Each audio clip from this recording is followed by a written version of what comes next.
Buenas tardes para todas las personas que nos acompañan en esta transmisión. Hoy tenemos una conversación en algo que nosotros hemos denominado desde Pro Antioquia y en alianza con Medellín, ¿cómo vamos? Conversaciones Pro Antioquia, conversaciones Pro. Esta vez nos encontramos pues con Piedad Patricia, nuestra directora de Medellín, ¿cómo vamos? Hablando de género, cuidado y violencia. Y tenemos tres invitadas especiales que van a estar con nosotros una hora y media conversando sobre diferentes temas, violencias, la economía del cuidado, el rol de la mujer en el marco de esta coyuntura del COVID-19 en la que nos encontramos. Nos acompañan el día de hoy en representación de la secretaria de las mujeres de la alcaldía de Medellín, Juliana Martínez, que no nos pudo acompañar finalmente porque se encuentran en discusiones y en comisiones de estudio del plan de desarrollo, pero obviamente nos acompaña su subsecretaria, que va a estar aquí con nosotros, Claudia Restrepo. Nos acompaña Jenny Giraldo, directora de Mujeres Confiar. Nos acompaña también Yamile Roncancio, directora de Feminicidios Colombia, y vamos a estar moderando e interviniendo en esta conversación Piedad Patricia Restrepo, directora de Medellín, ¿cómo vamos? Y yo, Laura Gallego, directora de Desarrollo de Pro Antioquia. La conversación de hoy tiene el propósito de seguir llevando a cabo reflexiones sobre la equidad de género y los retos que tenemos en el cierre de brechas entre hombres y mujeres y que especialmente se agudiza en el marco de esta situación, en el marco del COVID-19. Pro Antioquia como fundación empresarial en alianza con Medellín Cómo Vamos, tiene como uno de sus ejes estratégicos la igualdad de género y por eso pues este espacio de conversaciones pro se convierte digamos, como en un espacio de reflexión y de tratar de traer diferentes voces expertas que han venido justamente trabajando sobre los retos para cerrar las desigualdades de género y la violencia contra las mujeres, un problema latente que hoy tenemos y que se agrava en esta coyuntura.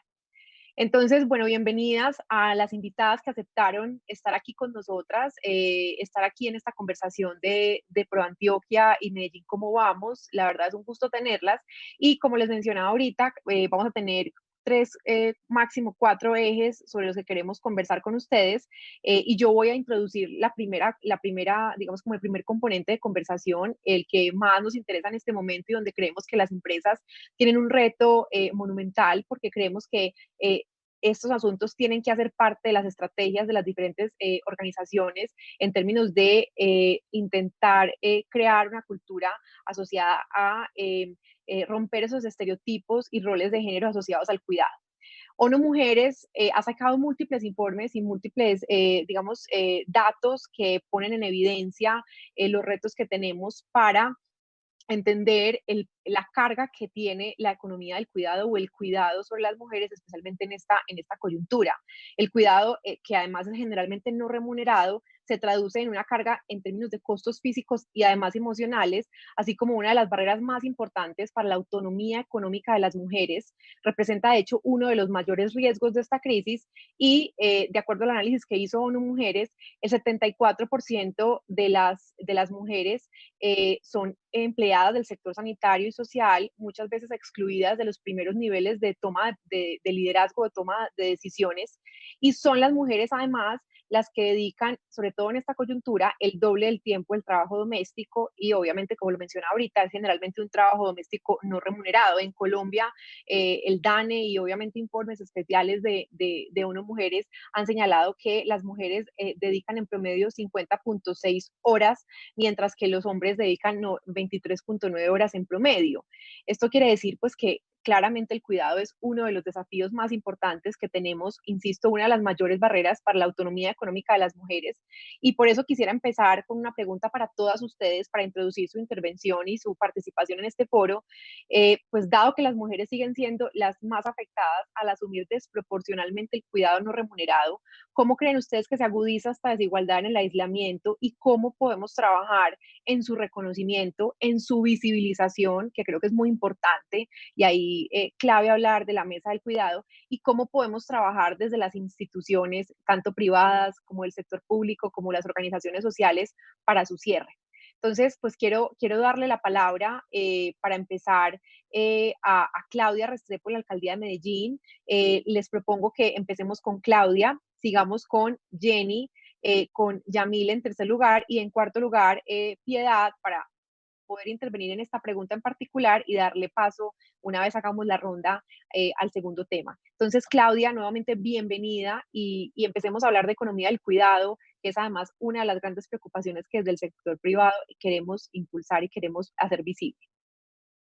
Muchas gracias por la invitación. Este es un asunto que la pregunta la estás abordando de la manera correcta, porque lo que estás diciendo es, se agudiza. Esto no es que empezó a existir en este momento. Este es un asunto en el cual esta pandemia, este confinamiento, nos está ayudando a quitar velos en algunos asuntos que vienen sucediendo de tiempo atrás y pues de alguna manera ojalá lo convirtamos como sociedad en una oportunidad de hacer una transformación cultural que es necesaria desde hace muchísimo tiempo. Esa cifra que tú estás dando, donde nos damos cuenta que las mujeres asumen el doble de tiempo en labores de cuidado, es una cifra que estaba estudiada desde hace bastante tiempo. Esto sí, por supuesto, lo ha agudizado. Tenemos en este momento la dificultad de que muchísimas mujeres en este teletrabajo que se está teniendo que realizar en este momento, entonces, además de las labores productivas, del trabajo remunerado, están teniendo que asumir el cuidado de niños pequeños, de niños menores de 5 años, de niños que requieren una atención muy permanente y esto les está tocando a ellas en esa doble o triple jornada que siempre hemos tenido, pero en otras circunstancias estaban las abuelas, estaban las guarderías. En este momento las mujeres están absolutamente solas con esa carga. En muchos casos, yo les estaba contando ahora, tengo compañeras que tienen niños menores de 5 años, compañeras de la oficina con quienes nos tenemos que reunir periódicamente para todo el trabajo que estamos haciendo y me puedo dar cuenta que su esposo no está en teletrabajo, entonces su esposo está trabajando desde la mañana hasta la noche y ella está absolutamente sola al cuidado del niño pequeño, además de todos los asuntos que tenemos que atender como alcaldía. Entonces aquí hay un asunto en el cual la empresa privada, el Estado, que siento que el Estado en este momento está teniendo un papel muy importante en esta organización social que nos está obligando esta pandemia y este confinamiento, pero también hay un llamado muy especial a la empresa privada, porque creo que muchas de las empresas deben en este momento estar tomando conciencia de lo que están viviendo sus empleadas en sus casas. Y es un asunto en el cual vamos a tener que trabajar en estrategias de transformación cultural a partir de campañas. Creo que ahí hay un tema de comunicación y de formación muy importante en el Ujú. cual nos tenemos que involucrar tanto el Estado como el sector privado. Pero lo primero es que tengamos esa conciencia de la necesidad de una transformación cultural porque las mujeres están asumiendo una doble o triple carga que siempre la han asumido. En este momento se ha agudizado muchísimo. Tenemos adicional a este tema del trabajo doméstico también el tema de las mujeres que, como tú estabas entregando algunas cifras, según la CEPAL, el 11.4% de las mujeres ocupadas en la región de Latinoamérica están ocupadas de trabajo doméstico remunerado, pero de ese 11.4%, el 77% lo está haciendo desde la informalidad. Entonces yo creo que necesitamos ver ese fenómeno, esa problemática, porque son mujeres que además no tienen una protección, no tienen un trabajo decente en los términos en que la OIT ha calificado el trabajo. Entonces, esto nos está develando una cantidad de problemas que son estructurales, que no son coyunturales. Lo que tenemos que ver aquí es cómo esta coyuntura nos tiene que ayudar a organizar los problemas, a solucionar los problemas estructurales. Tenemos unos retos muy importantes en este momento, en el cual desde la Alcaldía de Medellín y desde la Secretaría de las Mujeres hemos mirado este momento desde una visión y desde una planeación que tenga que ver con un plan de emergencia, un plan de contingencia y un plan de continuidad, porque Ujú. también tenemos que mirar la continuidad. Y entonces, ¿qué pasa? O sea, sabemos que en el momento estamos viviendo una circunstancia de doble o triple carga que nos preocupa, porque nos preocupa la salud de las mujeres física y mental, por la sobrecarga que tienen en este momento, pero también la necesidad de mirar qué va a pasar después. Ahí tenemos algunos asuntos importantes y es como tenemos que involucrar a las mujeres en todas las fases de respuesta en el momento en que se empiece todo el tema de activación económica. Ahí tenemos otro dato muy importante y es que según el DANE del 2018, en Medellín el 49% de los hogares tienen jefatura de hogar femenina. Entonces, si tenemos que hacer una intervención que realmente involucre a todos los hogares, tenemos que tener en cuenta que la mitad de esa activación económica tiene que incluir a las mujeres. Esas soluciones tienen que incluir a las mujeres, porque si no lo hacemos, no estamos tomando decisiones basadas en los datos reales. Y es que la mitad de los hogares con jefatura femenina requieren que esa activación, que además normalmente las activaciones económicas en circunstancias como estas tienen que ver con la activación de obra civil. Y en ese tipo de trabajos, por los estereotipos de género que tenemos, sabemos que las mujeres normalmente no son incluidas porque se necesitan obreros de la construcción. Pues la idea es que vamos a tener que revisar en esa activación cómo incluimos a las mujeres en este tipo de trabajos, pues primero porque también estamos capacitadas para hacerlos, si es necesario revisar pues por temas de fuerza y algunas otras cosas, aunque las mujeres también realmente somos muy fuertes, pero también hay unos temas en los cuales las mujeres pueden ser incluidas en obra blanca y en otro tipo de tareas que ellas puedan cumplir.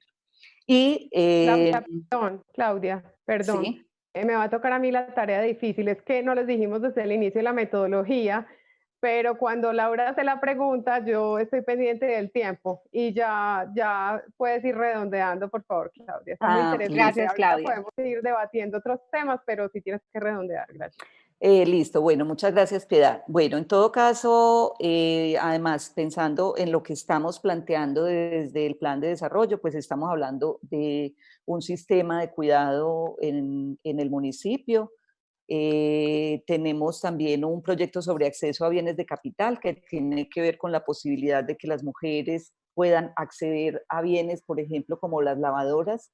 Esto no es como el estereotipo de le regalo a la mamá la lavadora el día de la madre, sino que realmente la idea es cómo poder liberar tiempo de las mujeres para dedicarse a estudio, a ocio, a tiempo libre, a descanso, a eliminar un poco esa carga, pero también pensando mucho en que tengan liberación de tiempo para estudiar y que eso permita acceder a procesos de mayor autonomía económica, que para nosotras es muy importante porque es la posibilidad de generar factores protectores en temas de violencia.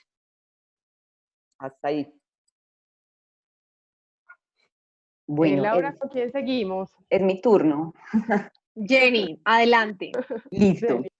Bueno, pues sumándome, por supuesto, a todas las reflexiones y a todas las realidades que nos pone también Claudia, a todos esos datos, creo que agregaría que una situación que agudiza en este momento esa carga para las mujeres en términos del trabajo doméstico no remunerado es que además de que muchas de ellas, quienes trabajamos por fuera de casa, estamos en una oficina y ahora estamos en teletrabajo y eso pues nos implica unos aprendizajes extras, nos implica estar muy atentas, de pronto acostumbrarnos a unas formas de trabajo virtuales a las que no estábamos acostumbradas, entonces eso ya implica una demanda emocional que nos estresa, nos pone nerviosas, un poco no sabemos qué hacer cuando tenemos la reunión y el niño o la niña está al lado pidiéndote algo, todo eso va generando cargas emocionales y demandas emocionales para las mujeres que hacen que esto sea mucho más difícil, pero además todas las personas que estaban en la calle durante todo el día o al menos durante buena parte de la jornada, ahora están en la casa, los niños y las niñas que estudian y que ahora están estudiando virtualmente, muchas mujeres lo han declarado, es que no somos profesoras y ahora resulta que también tenemos que ser profesoras porque tenemos que saber cómo sentar al muchachito, a la muchachita al frente del computador, cómo manejar la herramienta, cómo descargar, bueno, todas las tareas que supongo yo que implican tener que tener a un niño o a una niña o a un adolescente pues cumpliendo con sus labores de teletrabajo. Pero además, si vives con una hermana, con un hermano, si vives con pues, compañero, esposo, que está por fuera de casa todo el día y ahora no, pues esto por supuesto incrementa y si estamos además ante un panorama en el que los hombres todavía sienten que los oficios de la casa son asuntos de mujeres, que todavía no hay una tarea de redistribución al interior de los hogares, o no hay mucha conciencia de lo que significa la redistribución dentro de los hogares, pues todo esto, por supuesto, incrementa el trabajo en la casa. Creo que para las personas que vivimos solas el trabajo se ha incrementado doble y triplemente, entonces para una mujer que además esté con sus familias, que esté con niños, niñas pequeñas, esto puede ser mucho más difícil. Y por otro lado, pues lo que conocemos como la doble jornada, o en algunos casos la triple jornada, yo creo que por estos días digamos, esa doble jornada se extiende a lo largo de todo el día, pero no disminuye la intensidad, ¿cierto? Entonces, no es tan fácil separar los horarios de trabajo doméstico y de trabajo, digamos, laboral en la oficina, en la empresa, y decir, a las 6 en punto me desconecto y entonces ya me voy a seguir asumiendo esta otra carga, sino que esto se va dosificando a lo largo del día, y digo que no disminuye la intensidad porque la carga emocional en este momento es mucho más alta. Yo sé que cuando las mujeres están en la oficina, de todas maneras están atentas a todo lo que está ocurriendo en sus familias durante el día, están pendientes de que en el chat les avisen que ya el transporte recogió o no recogió al niño, o sea, esto es parte de la cotidianidad de muchas mujeres. Ahora que esto no pasa y que toda esa demanda emocional está concentrada en la casa, creo que agudiza mucho más la situación. Lo que tenemos que hacer y lo que venimos haciendo, y para esto pues para esto es que existe, por ejemplo, la Mesa Local de Cuidado de Antioquia, de la que Mujeres Confiar pues también forma parte en este momento, es mucha pedagogía. Y hay que hacer pedagogía en muchos niveles. Hay que hacer pedagogía y comunicación pública en alianza con secretarías de las mujeres en Antioquia, en Medellín, de las empresas y la comunicación pública que podemos hacer, pero hay que ser muy creativas en pensar las estrategias para hacer unas pedagogías en más micro, digamos. Entonces, desde las mismas organizaciones, en las mismas empresas, tal como decía Claudia, cómo estamos entendiendo y atendiendo la realidad de esas mujeres, qué diagnósticos estamos haciendo para saber esas mujeres cómo están viviendo este confinamiento, y qué estrategias pedagógicas podemos hacer así pequeñas, muy de la conversación, de hacer charlas con ellas, con ellos también, con los empleados, para preguntarles, hey papá, usted en la casa, ¿qué está haciendo? ¿Cómo lo está haciendo? Y mucho más pequeño, ¿cómo hacemos para llevar esto a las familias? Creo que esa es como la pregunta, porque ese terreno de lo íntimo y de lo privado que es tan difícil de penetrar y que vivimos todavía en la cultura de que la ropa sucia se lava en casa, y como lo he dicho en otras conversaciones, y aquí ya estamos hablando no de sentido figurado, no es una metáfora, ya sí es la ropa sucia que estamos lavando en casa. ¿Cómo hacer para intervenir allí, que a veces es tan difícil? Creo que es como uno de los retos más grandes, lograr esa micropedagogía para que esa redistribución del trabajo doméstico dentro de las casas sea una realidad ante esta posibilidad que estamos viviendo hoy en el confinamiento. Sí, Yamile, a propósito de esto que acaba de mencionar Jenny, porque es importante un poco cuestionar esa idea de esos trapos sucios se lavan en casa, de que también, digamos, las diferentes instituciones tenemos el reto de entender la realidad que tiene lugar de puertas hacia adentro en los hogares, y cuál es la repercusión que esto ha tenido también, esa carga del cuidado, esa carga mental, emocional, física, social del cuidado en obviamente también la reproducción de otras violencias. Bueno, pues lo primero, darles muchísimas gracias por habernos invitado. La Fundación Feminicidios Colombia tiene, creo que, la mitad de su corazón en Antioquia, en Medellín específicamente, porque allí hemos acudido por lo menos 4 veces a hacer la representación judicial de las mujeres asesinadas como consecuencia del feminicidio, así que para nosotras es muy importante esta conversación. Para responder a tu pregunta, primero quisiera hacer como una aproximación desde lo que nosotras observamos a través del Observatorio de Violencias contra la Mujer de la Fundación, y es que hay un asunto de estereotipos que permean las violencias, por supuesto. ¿Qué es lo que ocurre? Que cuando se habla de los derechos de las mujeres y en consecuencia de las vulneraciones de los derechos de las mujeres, se habla siempre de mujeres. Entonces el foco siempre se pone sobre las mujeres, constantemente. En alguna intervención que hicimos sustentando un proyecto cultural y artístico, pusimos una diapositiva enorme en una universidad acá en Bogotá que decía: el feminicidio no es un tema de mujeres.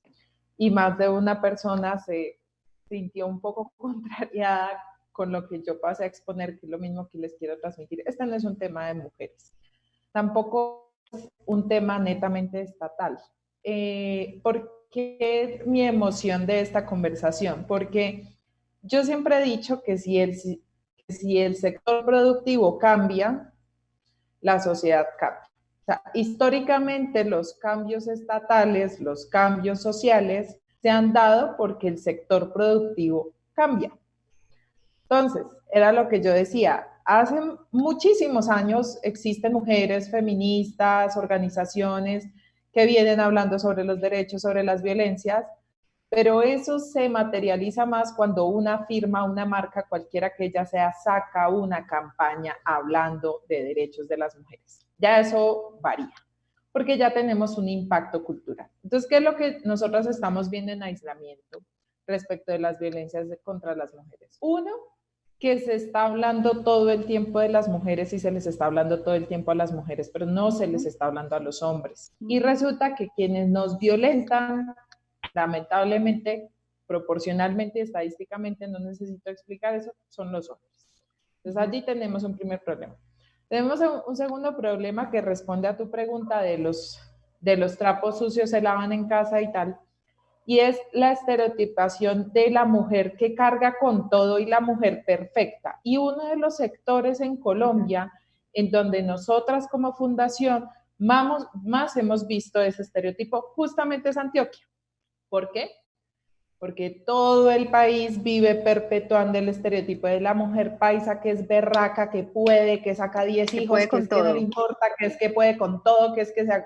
Y entonces el problema es que cuando hay una mujer que al ser humano, que parece ser lo que no hemos entendido a hoy, al siglo XXI, tiene un problema, tiene una falencia, tiene un error, se cansa porque es que no somos máquinas, entonces viene el castigo, porque la violencia contra las mujeres, y en específico el feminicidio, no es otra cosa sino el castigo a no cumplir con esos preceptos que toda la sociedad te ha dicho históricamente que tienes que cumplir.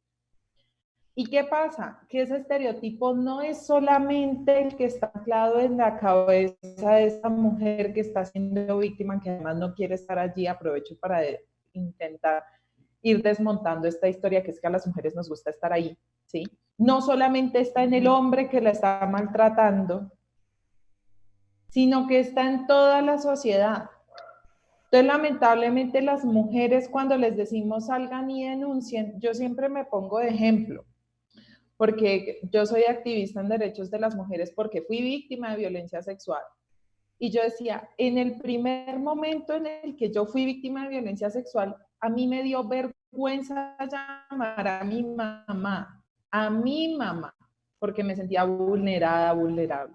¿Cómo les podemos decir a las mujeres, sobre todo a las mujeres antioqueñas, a quienes históricamente les hemos dicho que son las berracas, que pueden, que son, mejor dicho, y además les hemos impuesto el estereotipo de que tienen que ser las mujeres más bonitas de Colombia, sin saberse bajo qué, digamos, cánones es que nos estamos rigiendo, a fuerza de su salud y de lo que sea, que pidan ayuda, si es que lo que van a sentir es vergüenza, ¿sí? Porque es que no pudieron, porque no. Entonces, la configuración mental y la transformación no es a las mujeres violentadas a las que les tenemos que hablar, no es a ellas, es a la sociedad. En Bogotá hace unos días se previno una tentativa de feminicidio por parte de los vecinos. Entonces, lo que yo siempre he dicho es, no es posible que en esta situación de pandemia nos estemos uniendo para enviar mercados, para enviar ayudas, y no es posible que estemos escuchando cómo violentan a las mujeres y no nos metamos, porque es que entre pelea de marido y mujer nadie se debe meter, dicen en la costa. No, sí nos tenemos que meter, porque no solamente se trata de las mujeres, se trata de la perpetuación de las violencias contra las mujeres y adicionalmente a ello, y siendo las mujeres madres más mayoritariamente víctimas de las violencias machistas, de las violencias intrafamiliares, no es solo con ellas, es con los niños y con las niñas, porque los niños y las niñas que observan violencias, los niños las repiten, las niñas las normalizan y por eso no podemos detener la cadena. Entonces, es Mire, como yo te voy a empezar a interrumpir. cambiar eso. Vamos, Sí, vamos concluyendo porque de hecho la segunda no, parte, iba a concluir ahí. listo. Ah, perfecto. Piedad, Laura, cuéntame.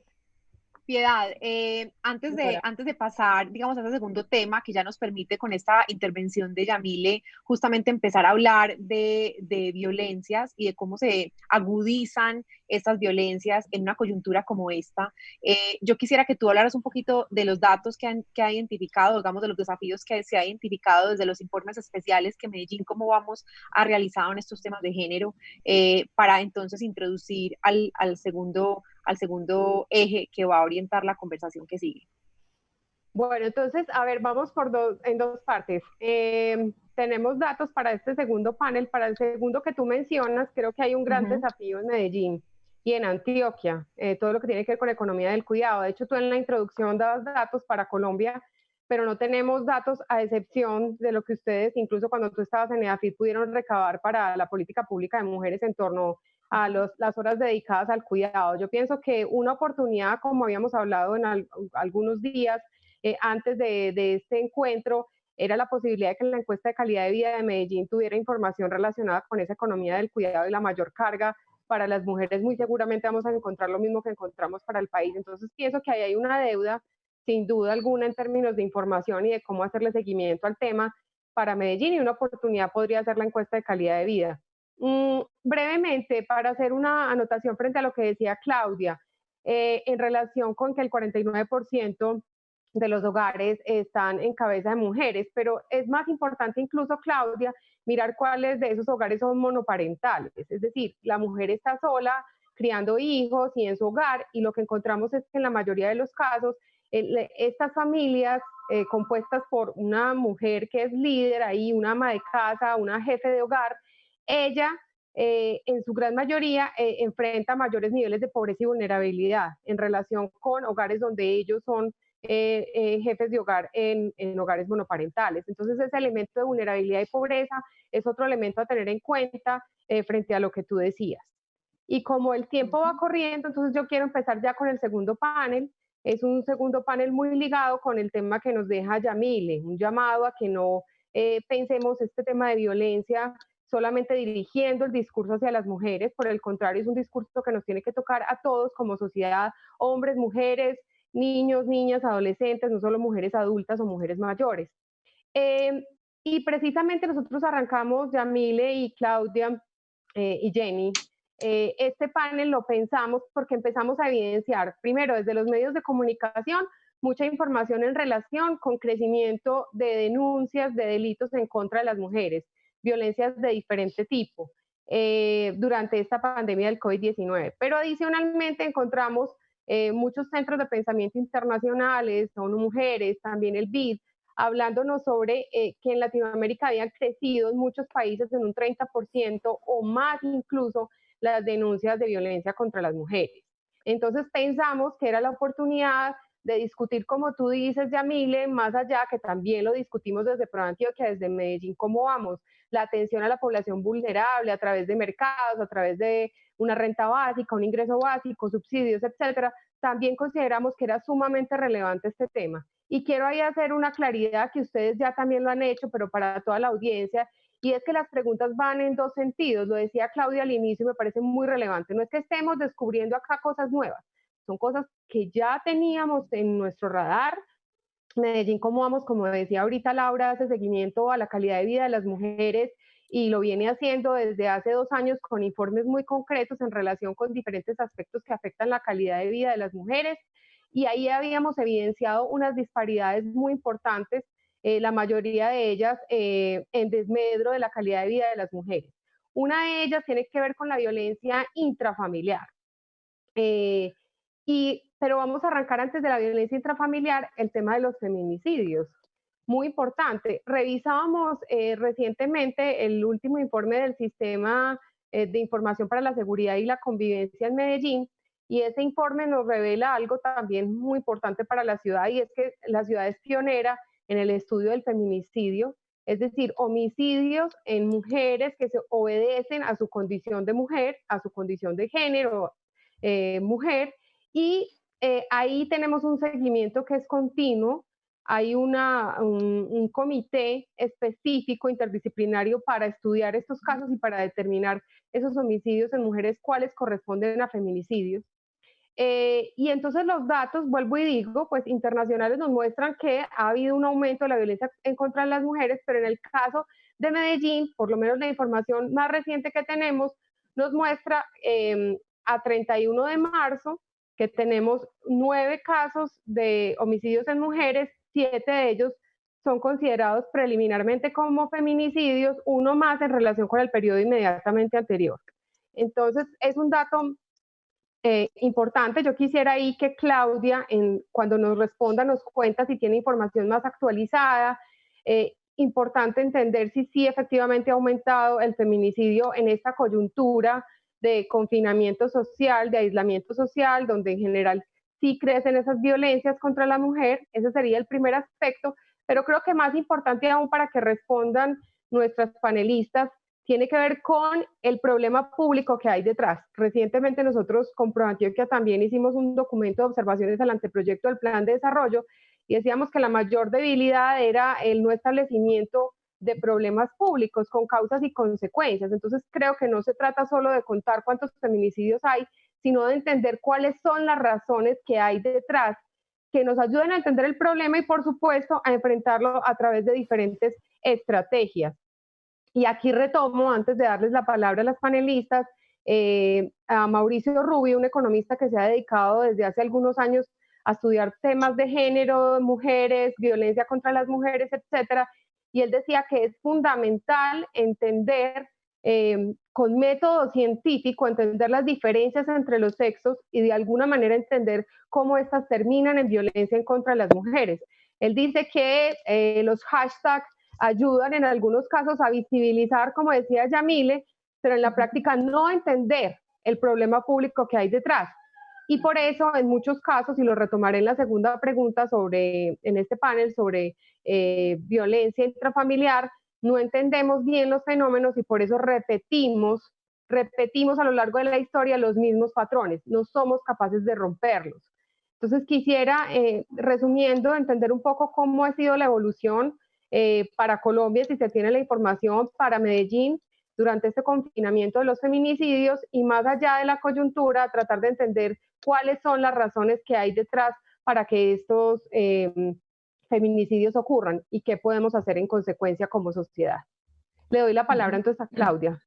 Perfecto, gracias, Piedad. Mira, ahí estás tocando muchos temas bastante álgidos. Yo no sé si voy a abordar, a empezar por lo último. Cuando tú hablas de la comprensión del fenómeno y nombramos de manera muy generalizada violencia intrafamiliar, solo con nombrarlo de esa manera estamos ocultando el problema real, y es que es un problema de violencia contra las mujeres.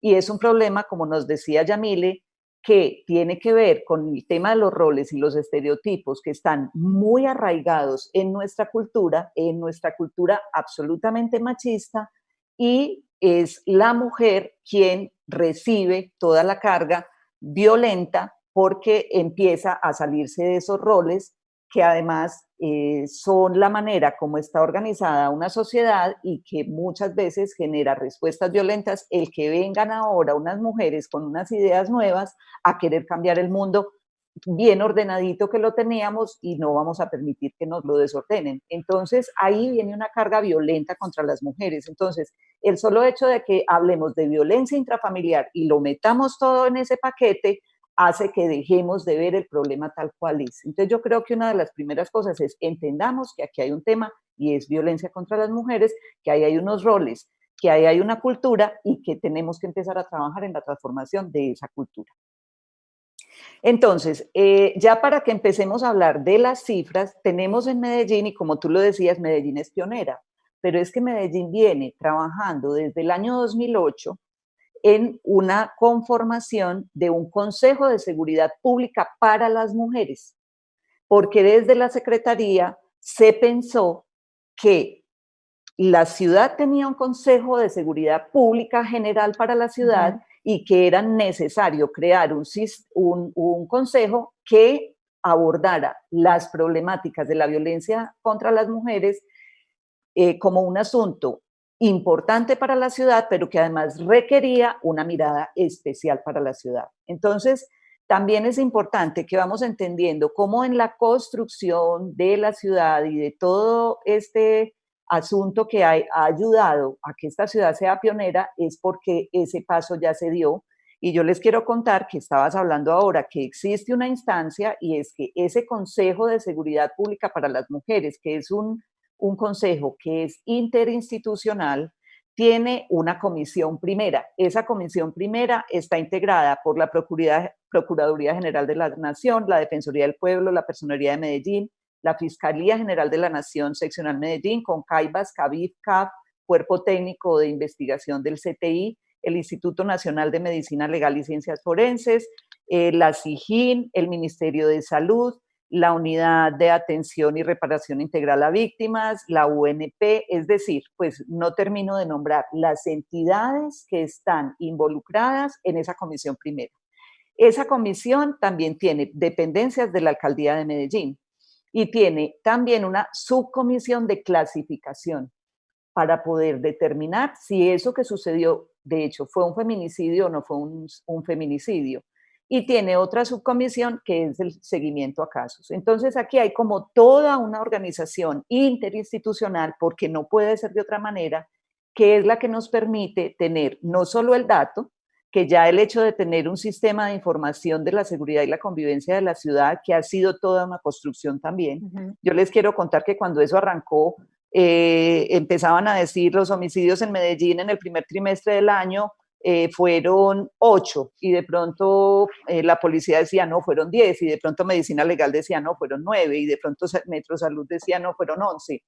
Y decíamos pues que un muerto es un muerto, es decir, está vivo o está muerto, o sea, eso no tiene posibilidades de interpretación. Y ellos decían no, sí las tiene, porque es que resulta que para el sistema de salud lo cuenta en un momento, la policía lo cuenta en otro momento. Entonces, poder establecer, y Piedad Patricia, que maneja Medellín como vamos, lo tiene muchísimo más claro, poder establecer unos estándares para los sistemas de información es un tema que ha sido muy complejo, pero siento que Medellín, pues, y no lo siento, sino que de hecho lo podemos evidenciar, que ha ganado muchísimo en eso. Entonces, ya para las cifras les quiero decir que el SIS, que es ese sistema de información, en las cifras concertadas con Medicina Legal, con la SIJIN, con la Policía Nacional, con el CTI, y todo esto articulado con la Secretaría de Seguridad y Convivencia, nos dice que del 21 de marzo al 30 de abril,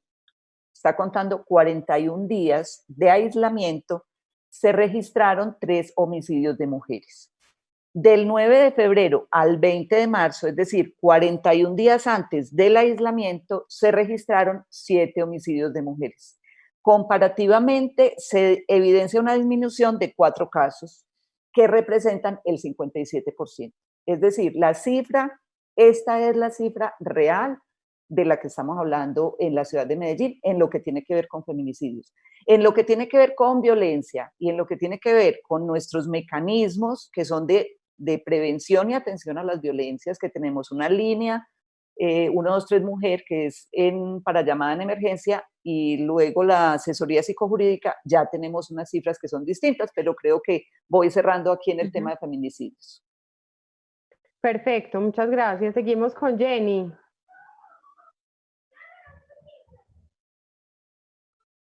Bueno, yo no soy una experta pues en el tema de violencias en este sentido, ni de feminicidios, entonces voy a dar como unas opiniones con relación pues a todo lo que le escucho a Claudia, también a la introducción que ya nos hacía Piedad, y creo que es muy claro que es muy importante nombrar, como decía Claudia, que la principal causa de las violencias contra las mujeres al interior de los hogares, esa que hemos metido dentro de ese paquete de violencia intrafamiliar, es el machismo, ¿cierto? Puede haber alcohol, puede haber drogas, puede haber, o sea, esto claramente está también asociado en muchos casos y particularmente en lo que significa este confinamiento a todas las situaciones de estrés. Hay una gran pregunta que yo me hago por lo que le significa a los hombres estar confinados cuando han construido toda su identidad en torno a lo público, en torno al trabajo remunerado. Entonces, ¿qué les significa? ¿Qué cargas de estrés hay que finalmente se convierten en violencias contra las mujeres? Pero además, ¿qué significa para el hombre proveedor no poder ser hoy el hombre proveedor, ¿cierto? Y eso, ¿cómo finalmente entonces se traduce en otro tipo de carga emocional para él que revienta en esa violencia contra las mujeres que estén con él en su casa, y no como una forma de justificar ni mucho menos un feminicidio o un caso de violencia contra una mujer dentro de su hogar, sino más con miras a entender entonces las causas también de esto. Sin embargo, la gran causa es el machismo, o sea, eso no lo podemos perder de vista, ¿por qué?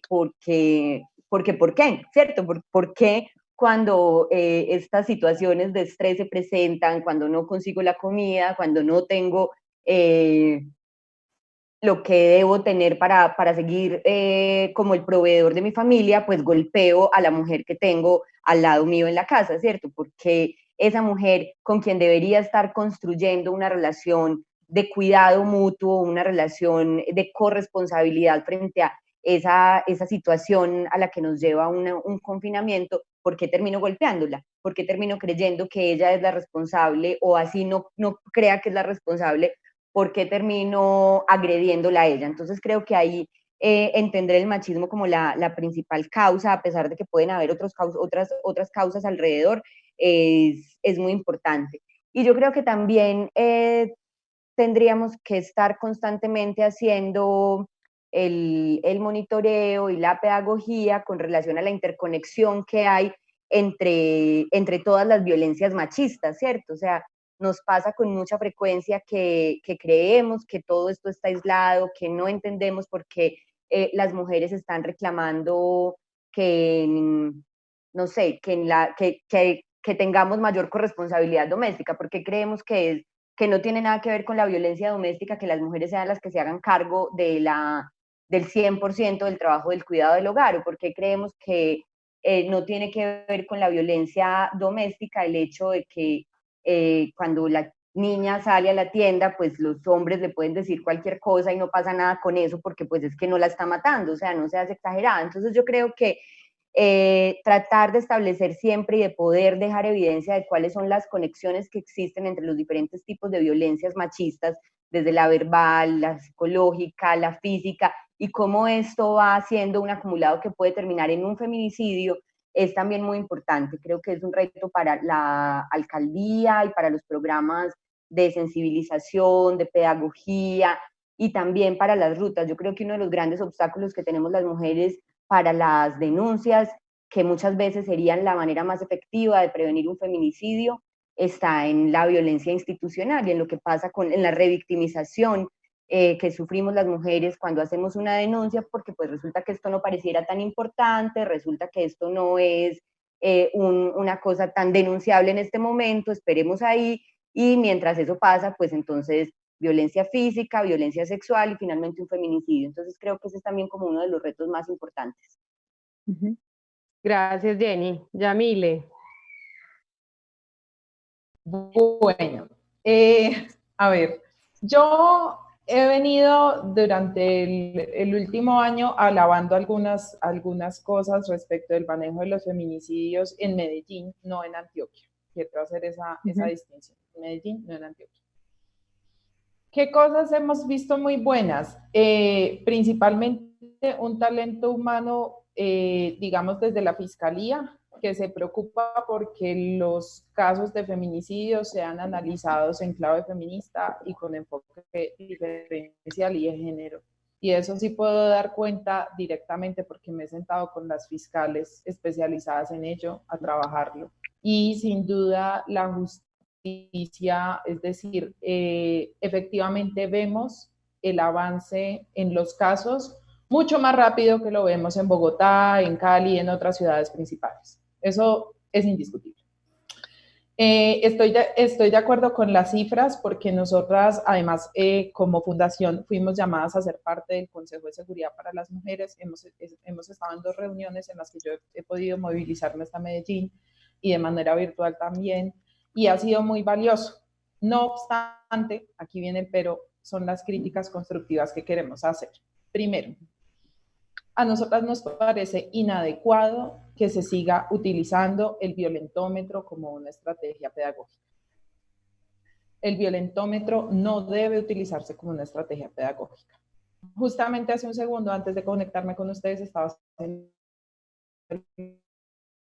una entrevista a la doctora Esther Pineda, estudiosa a profundidad de la problemática del feminicidio en Latinoamérica. Y hablábamos sobre el problema del violentómetro. El violentómetro, desde nuestra perspectiva, no debe ser usado porque pareciera casi que una carta de navegación o una ruta en la que las mujeres vamos viendo cómo aumenta la violencia, y eso no es verdad. Aquí no hay una verdad absoluta. Y para eso justamente voy a poner 2 ejemplos antioqueños. Uno, el caso de una mujer que fue asesinada por su vecino en Marinilla, incluso ese caso muy conflictivo en materia judicial porque no quería ser tipificado como un feminicidio. El vecino que ejerció acoso sexual en su contra durante varios días y que dicen de un momento a otro la mata. Si esa mujer ve el violentómetro, pues es que no hay como, o sea, el violentómetro es una subida, es un escalamiento de la violencia que no es exacto, que no puede y no debe medirse así, porque es casi que decirle a las mujeres, si usted hoy tuvo violencia psicológica, mañana de pronto le toca la sexual, entonces esperemos a ver si va subiendo y entonces Yamile, vamos mirando como las rutas perdón que te interrumpa, ¿nos puedes hacer esa claridad mejor? Porque no todos conocemos el violentómetro. Sí, entonces, ¿nos cuentas, por claro favor, que en sí. qué consiste?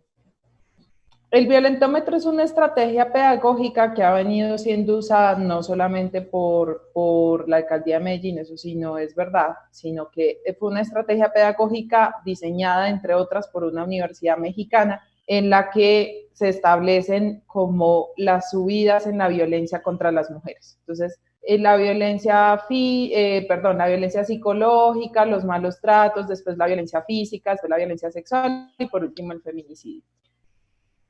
Esa estrategia pedagógica, junto con otras, ha sido utilizada para decirle a las mujeres que reconozcan los riesgos, lo cual tampoco la Fundación está de acuerdo, de decirle a las mujeres que son las personas que tienen que, además de soportar la violencia, determinar los riesgos y además de eso denunciar y además de eso, pues todo no podemos. Entonces, ¿qué es lo que nosotras hemos visto? Que efectivamente hay unos avances, pero también hay unos retrocesos en el entendimiento y por eso, digamos, quiero como darle la respuesta a la pregunta en el entendimiento de lo que hay detrás. Y coincido en que efectivamente una de las falencias que tiene el país es hablar de violencia intrafamiliar, porque finalmente el delito de violencia intrafamiliar a lo que ataca en sí mismo es a la familia, el concepto de familia. Y no todas las mujeres que hemos sufrido violencias las hemos sufrido en un contexto familiar, sino también en otro tipo de contextos y además las sufrimos constantemente. Entonces, el problema del malentendimiento del feminicidio ha dado para todo. Primero, para un debate que a mí me parece absolutamente inadecuado en materia penal, que si debería existir, que si no debería existir. Pero el problema de ese debate es que ha llegado a los funcionarios judiciales, al ente investigador, a la fiscalía, a las personas que reciben las denuncias. Entonces resulta que estamos invirtiendo o inmiscuyendo un asunto netamente subjetivo de las personas, de considerar si de pronto la violencia contra las mujeres sí existe, si el feminicidio debería ser o no debería ser, para hacer la atención a la población. Entonces, ¿qué sí hemos detectado? Claro, hay un avance, digamos, dentro de las estrategias, pero no hay un avance en el entendimiento de lo que es el feminicidio y la importancia de entender la base. Entonces, yo me acuerdo mucho que cuando estábamos en estos comités de seguridad, yo les decía, las universidades, las universidades. Las universidades, por favor, porque es que si nosotros seguimos produciendo profesionales desde el contexto universitario, y lo digo porque además soy docente universitario, sin perspectiva de género, son los mismos funcionarios que van a salir sin perspectiva de género a atender mujeres, y son además las personas que van a seguir perpetuando este tipo de educación. Entonces el feminicidio nunca se va a entender. Las cifras se pueden reducir, sí, pero es que sea el momento, digamos, ya que estamos hablando de feminicidio, para emitir una alerta de una hipótesis que nosotras tenemos. Y es que, primero, los medios de comunicación no están teniendo la misma capacidad para el cubrimiento de violencias contra las mujeres. Eso quiere decir que posiblemente hay casos que todavía no nos llegan. Por ejemplo, el caso de la niña asesinada en Cesar nos llegó con casi un día y medio de diferencia al momento en que ocurrió. ¿Por qué? Porque, claro, los medios de comunicación ya no tienen la misma capacidad. Pero, y justamente para un caso en Medellín, también tenemos el miedo de que los feminicidios estén ocurriendo, pero que se estén dando entierros en casa, de los cuales no sabemos cuándo nos vamos a enterar, porque ya ha ocurrido en 2 ocasiones o 3 en todo el país, y el caso que ocurrió justamente en Medellín de arrojar los cuerpos de las mujeres a cuerpos de agua, y eso al río. Y eso quiere decir que puede que sí estén ocurriendo los feminicidios, pero puede que no nos estemos enterando en tiempo real. Entonces, obviamente cada vez que a mí me dicen que bajan las cifras, pues yo soy la persona más feliz del mundo y la organización. Sin embargo, no bajamos la guardia. Yo creo que Medellín sí es un ejemplo porque tiene una unidad específica, unas fiscales específicas que se han ultra especializado en los feminicidios, que incluso nos han dado la mano como organización para decir, mire esta posible hipótesis, pero en lo que ha fallado Medellín y en lo que ha fallado Antioquia es en ir a la raíz del problema. Entonces, no estamos haciendo nada si mejoramos en nuestro comité de seguridad, pero si en las universidades no hay una formación con perspectiva de género, si en los colegios no hay una formación que le apunte a la deconstrucción de los estereotipos que sobre las mujeres antioqueñas específicamente en su contexto se siguen dando, porque lo que yo estoy viendo, yo que tengo muchos amigos paisas, es una reproducción que yo a veces los miro y les digo, ¿ustedes están en el siglo XXI o estoy hablando con sus papás que se criaron en el 50? Porque no entiendo nada. Entonces, estamos reproduciendo eso, y si esa reproducción de estereotipos se perpetúa, el feminicidio va a seguir, digamos, permaneciendo como una realidad que no se debate, sino que se tiene que seguir combatiendo. Perfecto, Yamile, gracias. Y ya entonces, para ir cerrando este segundo espacio del panel, nos falta un tercero donde Laura va a moderar. Yo quisiera hacer acá una claridad, pues por el tiempo no pudimos abordar específicamente cifras ni profundizar en el tema de la violencia intrafamiliar, pero claramente cuando hablamos de violencia intrafamiliar en este espacio, estamos hablando de violencia intrafamiliar en contra de las mujeres. De hecho, al interior de los hogares, al interior de las familias. De hecho, pues las estadísticas para el país y también para Medellín nos muestran que más o menos entre un 70 y un 75% de esas denuncias por violencia intrafamiliar se dan en contra de las mujeres en todos los rangos etarios, muy principalmente mujeres entre los 30, los 35, pero también niñas y adolescentes entre los 6 y los 14 años. Entonces, eso es importante clarificarlo. Y de hecho volvemos al tema que planteamos en los feminicidios, y es el hecho de que, y más en violencia intrafamiliar en contra de las mujeres, y es que no rompemos los patrones. Ana Daza, una investigadora en temas de seguridad y convivencia, en el proceso de construcción de la política pública de seguridad y convivencia de Medellín, lo planteaba de una manera magistral. Ella decía que en la mayoría de delitos, incluyendo la violencia intrafamiliar, se repetían los patrones y no los podíamos cambiar. Se repetía el patrón de que las mujeres eran las principales víctimas, se repetía el patrón de que el lugar de esa violencia usualmente era el hogar, era la casa, y entonces en ese sentido ella planteaba que el gran quid del asunto es cómo rompemos esos patrones. Ustedes hablan acá de estereotipos culturales, del machismo, pero yo quisiera, y acá brevemente, porque pues tenemos poco espacio para el tercero, pero muy brevemente les daría la mitad del tiempo que utilizaron en la anterior pregunta, ¿por qué creen que se perpetúan esos patrones? ¿Por qué no cambiamos? ¿Por qué se mantienen? ¿Qué es lo que falta? Y si es efectivamente un asunto más cultural de estereotipos, ¿cómo hacemos para cambiarlo en un tiempo que no nos implique que medio siglo más, un siglo más? Como decía ahorita Yamil, me parece que cuando escucha aquí a la gente hablar, a los hombres hablar, parecen como de los 50, están en el otro siglo. ¿Cómo hacemos para cambiar eso de forma más rápida, más expedita?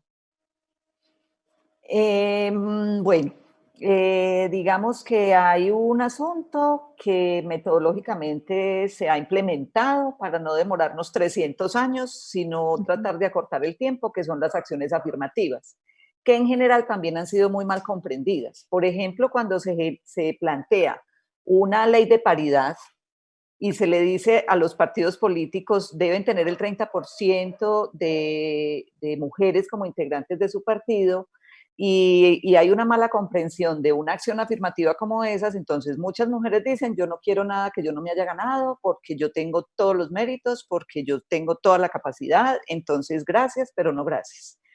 Y muchos de los señores del partido político dicen, vengan a ver, entonces yo como lleno estos 30%, porque es que tengo que cumplir con ese requisito, y entonces venga cualquiera, porque simplemente necesitamos que el 30% esté registrado y que sean mujeres. Esa es una mala comprensión de una acción afirmativa, es decir, cómo logramos que en los espacios de decisión podamos realmente tener una paridad y tener una mirada de los hombres y de las mujeres, sin ser esencialistas ni decir que es que las mujeres somos mejores administradoras, o como se ha difundido tanto en este COVID, que los los países que han manejado mejor la pandemia son países liderados por mujeres. Eso pues ha estado difundido por el mundo entero, entonces Nueva Zelanda, entonces Alemania, entonces no, es que las mujeres per se, no podemos tampoco ser esencialistas, porque también hemos tenido casos en nuestro Senado de mujeres que han tenido unas salidas que a todos nos han dejado desconcertados, donde no vemos ese esencialismo femenino, entonces decimos, entonces aquí ¿qué pasó? O sea, aquí la regla no se aplica. Entonces no es un asunto de esencialismo, sino de verdad de generar unas condiciones, y por eso se llaman acciones afirmativas, y es cómo logramos que en corto tiempo, y que no nos demoremos 300 años, logremos una paridad y una igualdad en los espacios de decisión y que son importantes. Yo pues desde el principio me estoy preguntando, ¿por qué en este panel no hay ningún hombre? Por ejemplo, ¿cierto? Que es también una pregunta, es decir, además es que entonces los temas de cuidado son de nosotras, ese es un asunto que así ha venido sucediendo culturalmente. A ver, Claudia, una contrapregunta. ¿Y entonces usted qué pensaría si en la Secretaría de las Mujeres eligen un hombre? Cuénteme. Podría ser, pues hemos tenido en el Centro de Estudios de Género de la Universidad de Antioquia, ha habido directores del centro que son hombres, es decir, eso es posible. En la Secretaría en este momento hay hombres, por ejemplo, mi secretario es hombre, te quiero decir, ¿cómo vamos también sacando ese paradigma de algunos empleos son femeninos y otros son masculinos? Bueno, podría ser también en ese caso.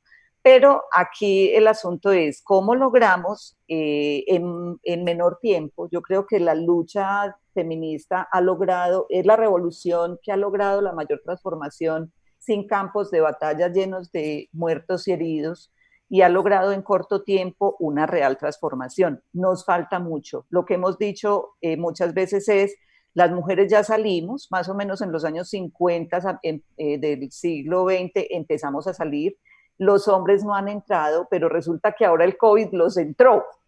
Y ahora nos estamos enfrentando a unas realidades en las cuales hay mucho desconcierto, creo que de parte de hombres y de mujeres. Lo que planteaba Jenny es muy cierto, es decir, aquí los hombres no son los enemigos, es decir, finalmente somos producto de una cultura machista que ha dado unos roles a ellos y otros a ellas. Lo que pasa es que a las mujeres nos ha tocado una situación de mucha mayor desventaja, pero para ellos tampoco es fácil. Es decir, ser el macho proveedor y de un día para otro perder ese rol debe ser una cosa absolutamente frustrante, y la única manera que me han enseñado de manejar mi emotividad es con un golpe o emborrachándome.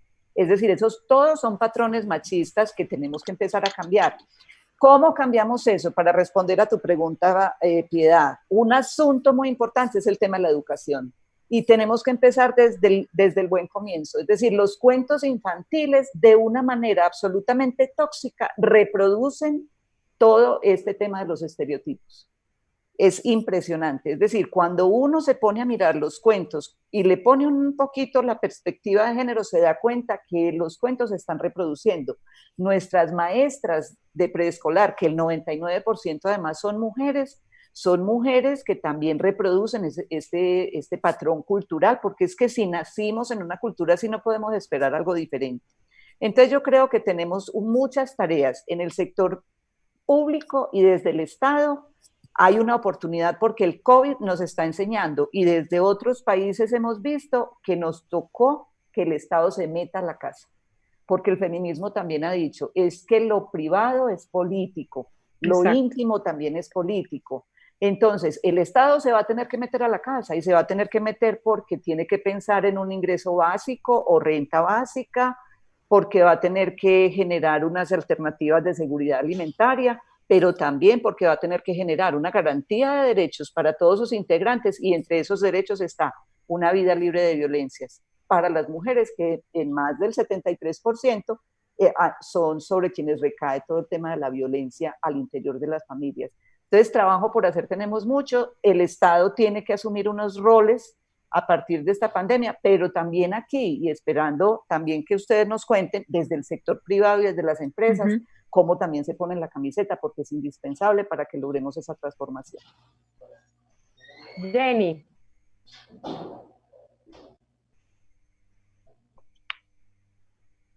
Jenny. Yo no soy tan juiciosa con lo del micrófono y se me olvida que lo tengo silenciado. Bueno, voy a empezar por esto último que dice Claudia, de cómo el Estado se tiene que meter a las casas, porque si ahora la educación pública incluso es desde las casas, pues no tenemos otra forma de hacerlo que no sea yendo al interior de las casas. En uno de los podcasts de Mujeres Confiar recientemente con Ana Joaquina Ruiz, ella nos decía, una mujer experta en estudios de género también desde México, nos decía, a lo mejor hoy los niños y las niñas no necesitan cumplir el plan educativo institucional que se trazó desde el principio de año, es imposible, a lo mejor necesitan hoy aprender otras cosas, cómo ser más solidarios en la casa, por ejemplo, y esa debería ser una intervención clave ahorita para que profesores y profesoras del sector público empiecen ahí a poquito con esto que nos dice Claudia, cómo con los niños y las niñas trazamos unas formas de educarnos que hoy tienen que involucrar lo que pasa en la casa y lo privado, no solamente lo que pasa en el colegio, porque ya no estamos en ese escenario. Creo que eso es muy importante. Si bien, como dice Yamile, pues claramente no, el violentómetro no es como una cadena de si te pasa esto, luego esto, luego esto. Yo sí creo que hay interconexiones entre las violencias y que eso lo tenemos que hacer ver, pero que lo tenemos que hacer ver también es a ellos. Ahí también súper de acuerdo con Yamile, no es tampoco nuestra responsabilidad mantener el violentómetro el imán en la nevera para decir, hoy me habló feo, entonces mañana me va a pasar esto. Creo que también ese trabajo pedagógico con ellos, venga, es que identifique usted, hombre, cuáles son sus actitudes, sus acciones, dónde están ubicados sus machismos y cómo entonces usted va a transformar eso y se va a hacer responsable de eso. Y quiero insistir con esta palabra como de las micropedagogías en la casa, en las empresas, hay esa interpelación al sector privado, las áreas de gestión humana, cómo pueden generar pequeñas acciones pedagógicas de conversación, no tienen que ser las grandes campañas, pueden ser cosas muy pequeñas que nos ayuden un poco a ubicar que el machismo existe, que todos en alguna medida lo replicamos, lo validamos, lo ignoramos y que entonces ahí podemos hacer una transformación.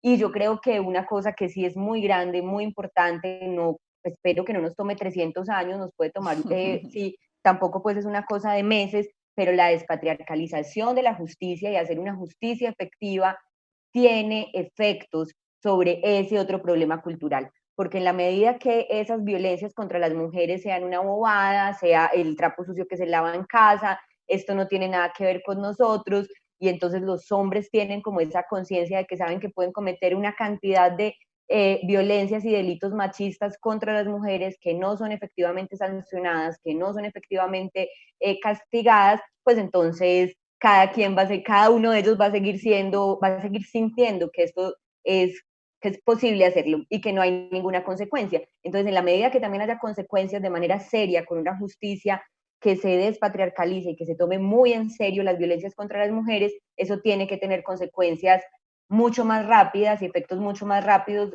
frente a los patrones culturales. Gracias, Jenny. Yamile. Bueno, yo no soy muy positiva respecto de los cambios rápidos, pero era positiva antes de la pandemia y ya no. Porque sin duda el hecho del aislamiento, justamente lo apuntaban ahora, ha hecho que las mujeres volvamos a estar en las casas. Y al no haber hecho ejercicios correctos, y en eso estoy totalmente de acuerdo, tanto con Claudia como con Jenny, respecto de acciones afirmativas, tanto como de correctas pedagogías, no mercantilización, pedagogías, porque es que una cosa es la campaña que yo saco para vender y otra cosa es la que yo saco para impactar bajo el resorte de la responsabilidad social. Pues eso lo que está pasando es que las mujeres, que son la mayoría, que no han tenido acceso, por ejemplo, a la educación, a la salud, a la seguridad alimentaria, vuelvan a estar en la casa. El imaginario de los hombres, que también están en esos contextos de precarización laboral y demás, tampoco se han transformado, pues lo que estamos es regresando en el tiempo en materia de derechos de las mujeres. Y este aislamiento nos va a costar. Yo creo que al movimiento feminista, a las organizaciones de mujeres, lo que se nos viene después de esto va a ser muy doloroso, como está siendo doloroso en este momento, porque créanme, y hablando de justicia, no hay nada más frustrante para personas como nosotras que nos dedicamos a la defensa de los derechos humanos que recibir las llamadas de las familias víctimas de feminicidio y no poder salir a ayudar.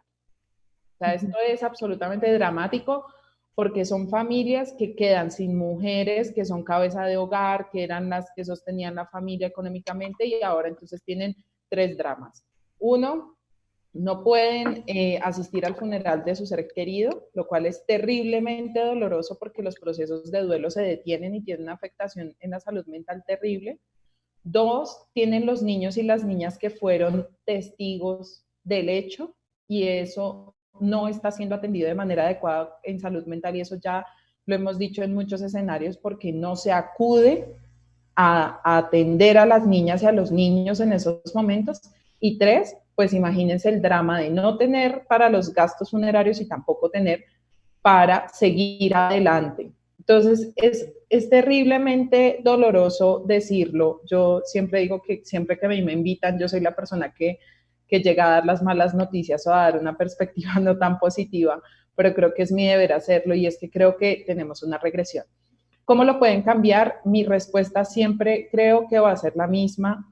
Yo no sé bueno, sí sé por qué, porque vengo de una familia de docentes y porque soy docente.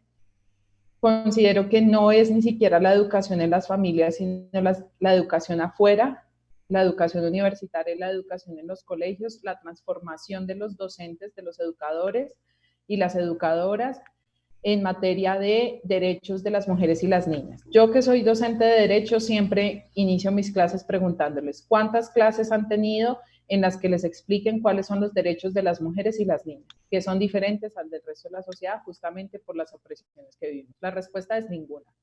Las mujeres y las niñas no saben cuáles son sus derechos. Y cuando hay un desconocimiento de derechos tampoco pues puede avanzarse. Y claro, si no los conocemos nosotras, pues los hombres menos. Entonces, yo creo que tiene que haber una transformación en la educación, tiene que haber una transformación en los educadores y sobre todo tiene que volverse, yo en eso sí estoy muy de acuerdo, a la sanción social, pero no a la sanción social de las redes sociales en las que se expone y en las que, sino a la sanción social más micro. Y es, si tú eres el hombre que está enviando pornografía, que está enviando chistes machistas, que está haciendo un montón de cosas en tus espacios privados, son los mismos hombres los que tienen que empezar a sancionar. Eso se llama desertar del patriarcado. Es que ya tienen que desertar del patriarcado, de todo el sistema patriarcal que los ha privilegiado y los ha beneficiado. Y las mujeres también, no permitimos un chiste machista, no permitimos un comentario, empezamos a sancionar, que nos va a costar amigos, sí, que nos va a costar relaciones familiares también, que nos puede costar trabajo, sí, es correcto, pero en los años, que no queremos que sean 340 como ha calculado la ONU, sino un poquitico menos, ya sabemos nosotras que muy seguramente no lo vamos a ver, pues esos cambios se observen. Yo soy optimista en un sentido, y es que sí estoy viendo campañas efectivas para que las niñas sean científicas, que van a empezar a programar y a afectarlos.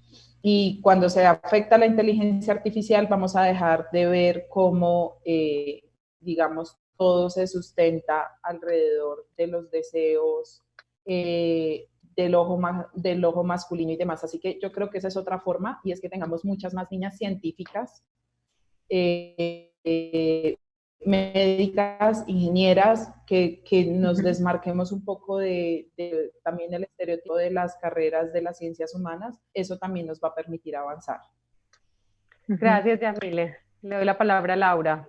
Bueno, gracias. Yo creo que ustedes han planteado, digamos, profundas reflexiones sobre los retos que tenemos, especialmente, y creo que hay uno en particular que nos deja, o sea, que por lo menos a nosotros, y ahorita hablamos un poquito del rol del sector privado, digamos que nos deja la tarea de hacer explícito este asunto, y no es violencia intrafamiliar, es violencia contra las mujeres, y así se debe denominar. Digamos, así como tenemos un camino ganado en términos de hablar de feminicidios, y en Medellín en particular desde el 2004, también tenemos que hacer explícita, digamos, la forma en la que nombramos hechos que afectan y que siguen reproduciendo, obviamente, brechas y desigualdades, y que obviamente atentan contra la dignidad y la materialización de los derechos de las mujeres, y es violencia contra las mujeres. Entonces creo que eso, digamos, me permite entrar a este tercer momento de esta conversación, y tiene que ver ya específicamente con esta coyuntura. Digamos que esta coyuntura, y ustedes lo han evidenciado, pues agudiza, digamos, como los desafíos que tenemos para atender y para comprender los retos del cierre de brechas. Especialmente nosotros estamos muy interesados en hablar de autonomía económica de la mujer, y eso que tú acabas de mencionar, Yamile, también tiene que ver con cerrar esa brecha STEM que seguimos teniendo, y digamos que también tiene repercusiones en términos de los roles y los cargos que ocupan las mujeres dentro de las organizaciones privadas, digamos, la llegada de esas mujeres a los puestos estratégicos, o a cumplir roles estratégicos dentro de las organizaciones, a entender que no hay profesiones femeninas ni masculinas, o no hay profesiones de mujeres y de hombres, y a entender que también la ciencia, las matemáticas, la física son carreras para las mujeres, y son carreras donde debemos impulsar la mayor participación de las mujeres, aunque esto nos implique acciones afirmativas, ciertas cuotas, digamos, ciertos incentivos para que las mujeres lleguen a esas carreras con mayor protagonismo y mayor incidencia. Esta coyuntura del COVID-19, obviamente, ya lo hemos conversado, tiene implicaciones directas en la carga del cuidado de las mujeres, pero también muestra y evidencia esa dependencia económica que tienen las mujeres. Muchas de ellas, obviamente, en ese componente del cuidado, desempeñan labores muchas veces en condiciones muy precarias, y esta coyuntura también ha mostrado, digamos, como la tensión entre esa economía informal y el papel que juegan las mujeres. Yo quisiera hablar un poquito de esto porque, digamos, que esa dependencia económica, esa carga del cuidado, y obviamente en esta coyuntura, mujeres que son muchísimo más vulnerables porque no encuentran, o porque, digamos, estoy pensando, por ejemplo, en el trabajo doméstico, ¿cierto? Remunerado, por supuesto, pero ¿en qué condiciones? Encuentran en esta coyuntura, pues obviamente, desafíos para mantener sus ingresos. ¿Cómo podemos trabajar y cómo se está pensando en el marco de la reactivación económica de esta coyuntura, siendo este uno de los temas más importantes? De hecho, es una de las líneas más importantes del proyecto de plan de desarrollo Valle del Software y reactivación económica. Es la línea número 1 del plan de desarrollo, en un ejercicio, digamos, de transformación que está viviendo el plan, pero también en el marco de la implementación de la política pública de equidad de género o de igualdad de género para las mujeres urbanas y rurales de Medellín. ¿Cómo se está pensando, cómo se está de alguna manera previendo este proceso de recuperación económica, de corto y mediano plazo en función de este COVID o de esta coyuntura, y digamos, qué prioridades hay en términos de atención a las mujeres y de atención en esta que es una de las 6 dimensiones de la política pública de equidad de género, autonomía económica. Y quiero, obviamente, dar la palabra a Claudia, pues porque representa la institucionalidad, porque tiene el gran desafío como subsecretaria, además del componente de transversalización, de asegurar que la política pública y su plan estratégico pueda implementarse en estos próximos años. Pero también quiero dar la palabra a Jenny, a Yamile, obviamente, porque siento que ustedes desde el trabajo juicioso que se está haciendo en Mujeres con PIAR, pero también desde el trabajo que se hace desde Feminicidios Colombia, nos pueden ayudar no solamente a entender el rol de la institucionalidad o el rol de la alcaldía o el rol de, digamos, de las instituciones públicas, sino también un poco agudizar el sentido del compromiso del sector privado en este ejercicio. El sector privado, digamos, le ha entregado esta responsabilidad especialmente o principalmente al sector público, pero desde la construcción de esta política ha habido un interés muy juicioso y muy minucioso por que el sector privado sea un actor involucrado, no solamente en la formulación de la política del plan de acción, sino que sea un actor que se comprometa con recursos, con acciones y especialmente con llevar esta conversación a sus empleados, a los empleados, digamos, a las organizaciones privadas, y a entender que también la empresa juega un papel fundamental en comprender las dinámicas familiares y comprender las dinámicas, digamos, del mundo privado, de lo doméstico, donde sus empleados, hombres y mujeres, digamos, se enfrentan a muchos desafíos en función de los roles, de los estereotipos. Entonces yo quisiera empezar con Claudia en ese doble sentido. Entonces, en el marco de esta coyuntura, ¿qué retos tenemos inmediatos? ¿Qué vamos a hacer por trabajar especialmente por la autonomía económica de las mujeres, que termina siendo un factor decisivo para otros asuntos de los que estamos hablando? Y en segundo lugar, yo quisiera que las tres, Jenny, Yamile y obviamente Claudia, hablemos de qué papel juega el sector privado y cómo puede involucrarse de una manera directa, ¿cierto? De una manera comprometida y de una manera en la que sume y fortalezca el trabajo del sector privado, obviamente en la construcción de valor público asociado a el cierre de brechas de género. Bueno, muchas gracias, Laura. Además, celebro tu conocimiento de la política pública. Medellín tiene también la fortuna de tener una carta de navegación construida de manera participativa, de manera juiciosa, de manera rigurosa. Tenemos una carta de navegación por 12 años, entonces ahí hay un tema muy importante, no solo como política pública, sino como plan estratégico que involucra a todos los sectores, o sea, el sector académico, el sector empresarial, obviamente el sector público, y nosotros estamos al frente. Y como Estado tenemos una gran responsabilidad, pero es absolutamente claro que no lo podemos hacer solos. Y sobre todo en un tema como el tema de la autonomía económica. Entonces hay un asunto de la construcción, la Secretaría tiene entonces dentro de las dimensiones de la política el tema de la autonomía económica. Ahí requerimos fortalecer mucho ese ecosistema del sector productivo. Necesitamos que haya muchísima conciencia en ese sector, necesitamos que haya movilización, que haya transformación.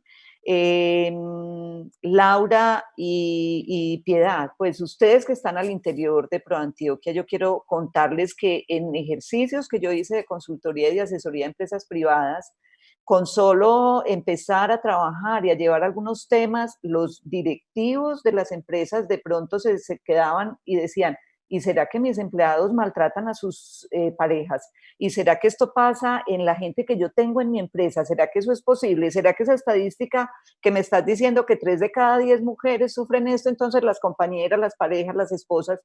Es decir, esa sola pregunta ya te empieza a generar una cantidad de posibilidades y de conciencia que empiezan, ojalá, a generar acciones. Entonces ahí hay un tema al interior de las empresas que necesitan mirarse, revisar, hacerse preguntas, hacer diagnósticos, es decir, es una pedagogía, pero es una pedagogía que tiene que estar acompañada de acciones absolutamente concretas y decididas, ¿cierto? Para que, así como la ciudad de Medellín tiene un plan estratégico de igualdad, las empresas cada una debería tener un plan estratégico de igualdad. Y sobre todo que quiero retomar a Yamile, que nos está un poco poniendo ahí de frente con nuestro tema cultural de paisas. Entonces los paisas hemos dicho que la familia para nosotros es sagrada, que es lo más importante, que la mujer es lo máximo, que la madre, la Virgen María, es la máxima figura que tenemos. Pero a la hora de la verdad, entonces si la familia para nosotros es tan importante y está en hombros, el 50% de las familias están en hombros de mujeres, entonces tenemos que también ahí ponerle el foco y decir, entonces aquí también hay un tema que lo tenemos que mirar con enfoque de mujeres, es decir, yo tengo que hacer unas acciones. Y en eso que decías, Laura, yo repito lo que dije al principio. Para la reactivación económica en general, inclusive las observaciones que hace Medellín, cómo vamos a ese anteproyecto del plan, que ya en la nueva versión hay muchísimos cambios, pero en esa primera versión, en ese anteproyecto, Medellín, ¿cómo vamos? Lo primero que decía también en el tema de COVID es la activación económica en general siempre ha arrancado por una activación de la obra pública y ahí lo primero que hacen es sacar a las mujeres. Ese es un empleo para obreros, eso no es un empleo para mujeres, pues eso es lo primero que vamos a tener que pensar de otra manera. Y estamos gestionando desde la Secretaría la posibilidad que toda la obra pública o la obra cualquiera que requiera empleo tendrá que ser un empleo que tenga en cuenta a las mujeres. Medellín Valle del Software igualmente. Ahí estamos nosotras tratando de incidir con el tema de la transversalización del enfoque de género para que sean las mujeres también quienes estén en todo el tema de las TICs. Inclusive, esta cuarentena nos interrumpió, pero iniciamos la celebración del 8 de marzo, el Día Internacional de los Derechos de las Mujeres, iniciamos un trabajo con Explora, precisamente rescatando y visibilizando el papel de las mujeres en la ciencia. Y teníamos una pregunta que desde Explora generó mucha resonancia y es que yo les decía, ¿de qué se ha perdido la humanidad por haber confinado a las mujeres en sus casas y no poder poner todo el conocimiento en el lugar de lo público, en el lugar de las posibilidades? Es decir, la humanidad se ha perdido del 50% de sus potencialidades. Es así de sencillo. Es decir, si hubiéramos podido estar en igualdad, ocupando el espacio público también las mujeres, la humanidad seguramente iría mucho más adelante. Pero bueno, el hubiera no existe, entonces ya sí es el momento. Y por eso en Medellín Valle del Software también estamos trabajando fuertemente y con la Secretaría de Desarrollo Económico haciendo todo el ejercicio de transversalización, porque todo ese tema del empleo, no solo en obra pública, si se requiere como una situación de emergencia para la activación económica, sino también en todo el tema de las TICs, vamos a tener muy en cuenta todo el tema del empleo con mujeres y venimos trabajando en eso. Necesitamos a la empresa privada. Lo que decía Laura es absolutamente cierto, es decir, todos los temas de violencia contra las mujeres, lo primero que pasa, nosotras tenemos entonces la línea 123, donde la mujer es atendida en emergencia y donde llega una patrulla y rescata a la mujer para salvar su vida y su integridad. Esa mujer entonces es conducida a un hogar de acogida. En ese hogar de acogida la tenemos durante 42 días a ella y a sus hijos e hijas menores. Durante 42 días, en esos 42 días, ¿qué pasa con esa mujer? Tratamos de activar y de establecer y de fortalecer sus redes. Pues lo primero que hace cualquier persona cuando tiene un divorcio o cuando tiene inclusive una tusa es que activa sus redes, ¿cierto? Entonces lo primero que hacemos es activar las redes de estas mujeres, pero 42 días son muy poco tiempo para que una mujer que no ha tenido la posibilidad de un trabajo que le permita una autonomía económica en 42 días lo resuelva. Yo pensaría que muchas empresas se deberían comprometer con eso, por ejemplo, es decir, cómo le abren posibilidades de empleo no calificado quienes tengan esa posibilidad a estas mujeres para que puedan tener un empleo y luego iniciar una formación que les permita mejorar en eso, porque parte, ya voy Laura, parte de la problemática es que la violencia se ejerce porque esas mujeres están en una situación de desventaja con respecto a la autonomía que empieza por ser económica, pero realmente es una autonomía integral y una posibilidad de decisión. Entonces, quisiéramos que el sector empresarial se piense también desde ahí y se involucre con nosotros, que como Estado no somos capaces de hacerlo solos. Sin duda, sin duda. Yo creo que ahí tenemos un desafío en términos de llevar esta conversación a la centralidad de las empresas. Esto no es solo una tarea de gestión humana, esto no se reduce a tener unos protocolos de selección y unas políticas, digamos, para la retención y obviamente para la promoción del liderazgo de las mujeres dentro de la organización. Esto también se traduce en hablar de barreras, de estereotipos, en tener unos protocolos de prevención del acoso sexual, en tener unas políticas de género oficiosas, en tener a lo mejor cuotas, es decir, cómo lograr que estas discusiones realmente estén en la estrategia de las empresas. Le quiero dar la palabra a Jenny, le quiero dar la palabra a Yamile en particular sobre este último punto y es cómo podemos ser más contundentes en el trabajo que, por ejemplo, hoy se está liderando desde la política pública de equidad de género para las mujeres urbanas y rurales de Medellín y cómo el sector privado puede vincularse. ¿Cómo creen ustedes que concretamente tenemos que vincularnos en trabajar en estos asuntos? El micrófono. Mi mejor manera de responderte a eso, Laura, es contar también un poco Mujeres Confiar y Confiar como parte del sector privado y como empresa cooperativa que es, pues, qué es lo que ha hecho y con qué se ha comprometido, porque yo creo que el hecho de tomar la decisión política de tener un programa como Mujeres Confiar de manera permanente, no es un programa que obedece al 8 de marzo, no es un programa que obedece a un momento, a una situación particular, sino que es un programa permanente. Sí, yo creo que tengo problemas aquí domésticos. No, pero maravillosa compañía. Yo creo que es muy importante, o sea, yo creo que cuando tomamos la decisión, cuando decidimos y ponemos esto en lo público e involucramos no solamente a nuestros 300.000 asociados y asociadas, que es un público que podemos impactar, y yo creo que esa es como una de las ventajas que tenemos nosotros en Confiar, es decir, ¿con quiénes vamos a trabajar? Pues tenemos 300.000 asociados y asociadas en 18 municipios aquí en Antioquia, en otros municipios por fuera, en Bogotá, tenemos organizaciones feministas, organizaciones de mujeres, organizaciones sociales que son asociadas de Confiar.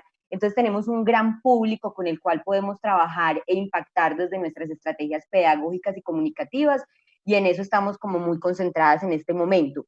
Pero además de ese público externo, pues tenemos un público interno muy importante y hemos tomado también decisiones ahí. La primera decisión fue hacer un diagnóstico de género, y esa es una decisión muy importante para las empresas privadas, porque atreverse a tomar la foto que hay adentro, un diagnóstico que hicimos aquí con nuestra compañera Claudia Restrepo, ahora subsecretaria, fue quien nos estuvo asesorando en ese proceso, y fue muy importante, y es muy duro porque es tocar las entrañas de la cultura machista y patriarcal que nos habita a todas y a todos. Entonces es duro, pero al mismo tiempo es muy positivo entender que hay muchas cosas que hemos hecho bien, pero que hay otras cosas que hay brechas que hay que cerrar, pero hacer el diagnóstico es decir, estamos dispuestas y dispuestos a trabajar por el cierre de esas brechas. Entonces esa ha sido una acción muy importante con la cual estamos trabajando hoy. También en Confiar, pues tomamos la decisión de crear una dirección de género. Entonces no es solo la política, es un equipo de trabajo, es una persona, entonces, que se encarga de la transversalización, justamente en este sentido que nos decía Claudia, en áreas muy importantes. Entonces, un área es la gestión humana, porque tenemos que impactar en ese público interno, que en nuestro caso son 770 empleados y empleadas, siendo el 70% empleadas. Entonces, ahí tenemos mucho con quién trabajar. Pero también las comunicaciones, el mercadeo, la publicidad, lo que decía Yamile muy al inicio de esta conversación, cómo se logran hacer campañas que, claro, en nuestro caso promueven productos y servicios financieros, cooperativos y solidarios, que es lo que hacemos, pero cómo hacemos, por ejemplo, para atacar el estereotipo clásico de la familia, para atacar los roles tradicionales de los hombres y las mujeres. Entonces, garantizar que haya una transversalización del enfoque de género ahí es muy importante, que no pase lo que pasa incluso a veces en la alcaldía, que por un lado la secretaría, o entonces por un lado Mujeres Confiar en este caso, esté trabajando en un montón de temas súper importantes y soñando y haciendo críticas a modelos, no sé qué, pero quienes tienen la capacidad de producir la valla o de sacar el aviso en el periódico, sacan el aviso del Día de la Madre tradicional diciendo: mamá, eres la que todo lo puede, eres la super mujer, gracias por que tu sacrificio ha hecho el hombre que yo soy hoy y este tipo de cosas, ¿cierto? Pues a propósito como de la fecha que viene. Entonces, garantizar esa transversalización en áreas que están de cara al público también es muy importante. Eso es lo que venimos haciendo en Confiar. Yo creo que esas son como algunas pistas de cómo concebimos nosotros que podemos articularnos al sector público, ofrecer esto que hacemos, pero partiendo de la base de que nosotros como cooperativa tenemos un compromiso muy grande con esas 300.000 personas que hoy hacen posible la cooperativa. Pero además a nosotros como Confiar nos interesa la construcción de ciudadanía crítica y de pensamiento crítico. Entonces, en ese sentido, nuestro compromiso con lo público también está a través de nuestro proyecto cooperativo y solidario. Entonces tenemos grupo de estudio, entonces hacemos conversatorios públicos. En este momento le estamos empezando a dar al tema de la corresponsabilidad doméstica y del lugar de los varones en este confinamiento, para empezar también a movilizar ya no solo mujeres Confiar a las mujeres, sino que las mujeres Confiar tenemos que conversar también con los hombres. Un poco en esa vía, Laura, te respondo la pregunta. Gracias, Jenny. Y sin duda, creo que Mujeres Confiar es como, digamos, como las iniciativas referentes de muchas organizaciones privadas, por lo menos en Medellín, en Antioquia, que nos han puesto, por así decirlo, como nos han puesto en evidencia otras formas en las que nos podemos involucrar, e incluso en generar conversaciones internas entre las mismas organizaciones sobre hacia dónde tenemos que trabajar y cómo nos debemos apersonar de la implementación de esa política pública que la ciudad tomó varios años en construir y que digamos, no es una tarea solo del movimiento social de mujeres de la ciudad, sino que es una tarea que empieza a ser impulsada por el movimiento, pero que hoy involucra a la academia, al sector social y obviamente al empresariado. Y ya tendremos, digamos, una conversación más adelante en Conversaciones Pro, especialmente para trabajar en este tema y para invitar, obviamente, a no solamente mujeres empresarias. Hoy nuestra presidenta de ProAntioquia es una mujer y tiene este tema como una de sus prioridades, sino también a otros empresarios. Le quiero dar la palabra, obviamente, a Yamile, que además ha sido la que nos ha puesto también los puntos, como dicen las mamás y los papás y todos, sobre las IES, obviamente como para insistir en qué papel juega el sector privado y en estos temas de feminicidio, que son su tema más importante, pues digamos el core de la organización, cómo podemos desde el sector privado involucrarnos mejor en esta reflexión. Bueno, yo quiero empezar por recalcar una cosa que yo digo constantemente. Yo soy una apasionada de las políticas públicas, era uno de mis hobbies cuando estaba en la universidad leer sobre políticas públicas, y el único departamento que tiene elaboración adecuada de políticas públicas en Colombia es Antioquia. O sea, el único. Y eso no lo digo yo, lo dicen las ciencias sociales. O sea, es el diagnóstico, el seguimiento, tienen políticas a largo plazo, pero, entonces, claro, está la política pública, pero el problema es que tenemos unas ruedas sueltas. Entonces, pues muy linda la política pública y son un ejemplo en eso, pero tenemos unas rueditas sueltas. La importancia del sector productivo. Para mí el sector productivo debería ser el mayor aliado de las luchas por los derechos humanos y por los derechos de las mujeres. ¿Qué es lo que yo he observado lamentablemente? Que se ha utilizado y se ha mercantilizado al movimiento feminista y a las luchas por los derechos de las mujeres desde el sector productivo sin ir al fondo. Entonces, divinos y divinas todos sacando unas campañas que salen mujeres con cuerpos diferentes, con bellas cosas, ¿no?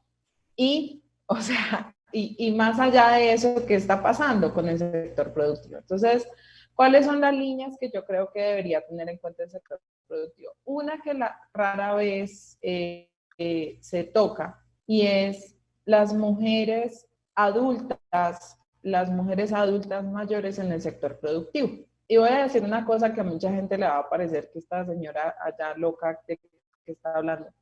Pero hace poquito me vi una película que se llama Pasante de Moda. La vimos. Me aburría y me puse a verla.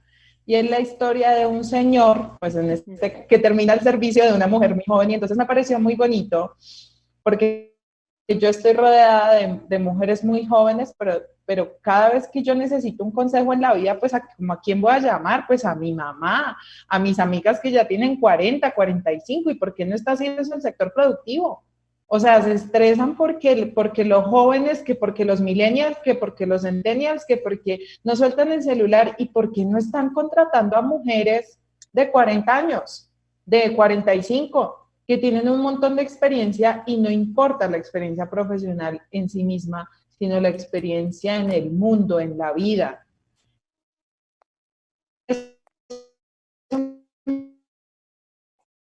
Tendrían que recoger desde el sector productivo, y es la empleabilidad a las mujeres adultas mayores. Eso por un lado. ¿Por qué? Porque es que si a ellas sí digamos, las empoderamos, eso sí es empoderamiento económico y en derechos, pues es que allí también vamos a cambiar discursos, porque es que si ya las mujeres adultas y adultas mayores dicen, miren, a los 40 pero volví a conseguir empleo, a los 50 pero me volví a emplear, a los 55 pero volví a la universidad y tengo esa oportunidad, pues obviamente eso repercute en cómo las observan los hombres que están alrededor y cómo observan que sí tienen acceso a derechos y son seres humanos. Entonces, eso por un lado. Dos, del sector productivo que te tenía aquí apuntado. El tema del acoso sexual en el ambiente laboral, que es una de las cosas a las que yo me dedico, siendo contratista de una empresa a la que se dedica a cerrar las brechas de género. Y he estado en Medellín ahí capacitando a algunas empresas, es que obviamente si hay una sanción a cualquier forma de acoso y de acoso sexual en el ámbito laboral, pues si yo en mi empresa o en mi universidad o en mi colegio me están sancionando por ser machista, por ser misógino, ya difícilmente voy a seguir repitiendo y repitiendo esa conducta porque es que no es lo penal. Yo les soy muy sincera, a mí el derecho penal no me parece que nos haya solucionado muchas cosas en el mundo, porque si no las hubiera solucionado, pues yo ni siquiera tendría una fundación que se llamara Feminicidios Colombia, porque ¿para qué?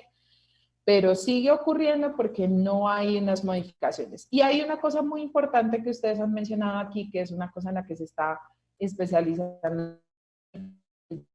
Ya pronto vamos a sacar prensa al respecto. ¿Qué está pasando en las agencias de publicidad? Porque tenemos presidentas de corporaciones como ustedes, de este gremio. Tenemos presidentas de empresas.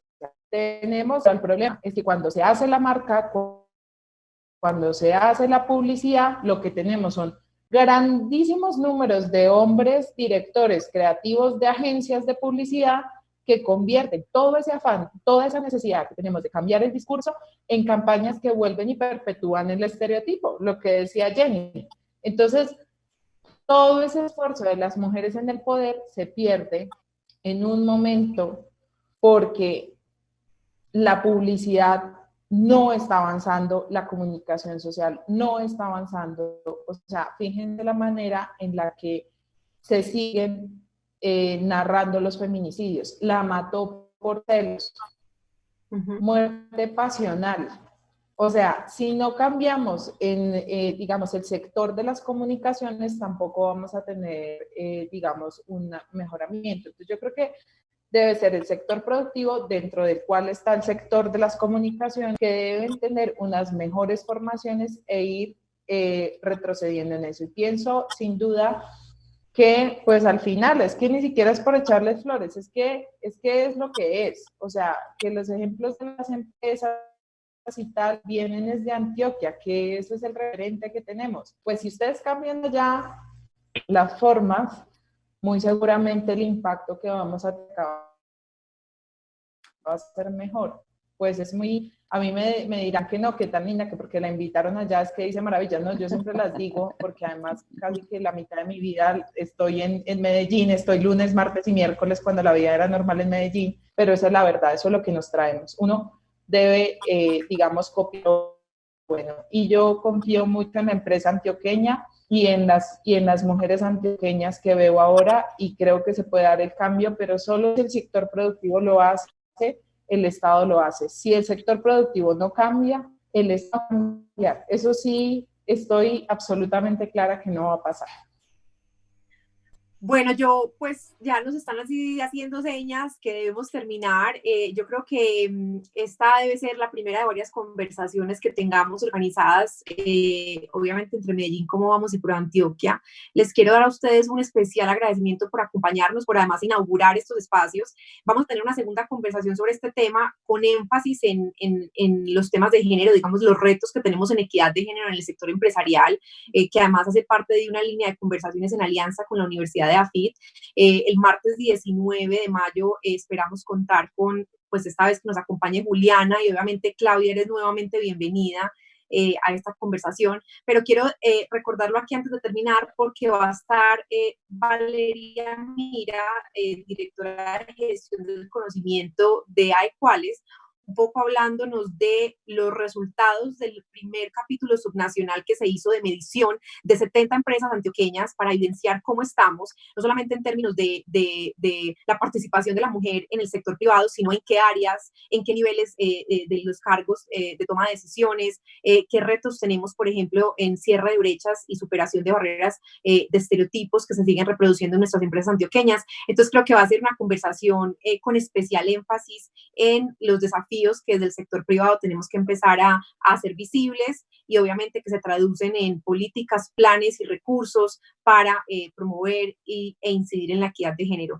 Le quiero dar la palabra a Piedad y obviamente a ustedes un minuto para despedirse de esta conversación. Les agradecemos desde Conversaciones por Antioquia habernos acompañado hoy y obviamente todo el, digamos, como el compromiso para seguir propiciando espacios de conversación y de reflexión con el sector privado y con las personas obviamente interesadas en el género, pero sobre todo el cierre de brechas y la promoción de la igualdad o de la equidad de género para la igualdad, que es y va a ser una de nuestras agendas permanentes. Piedad.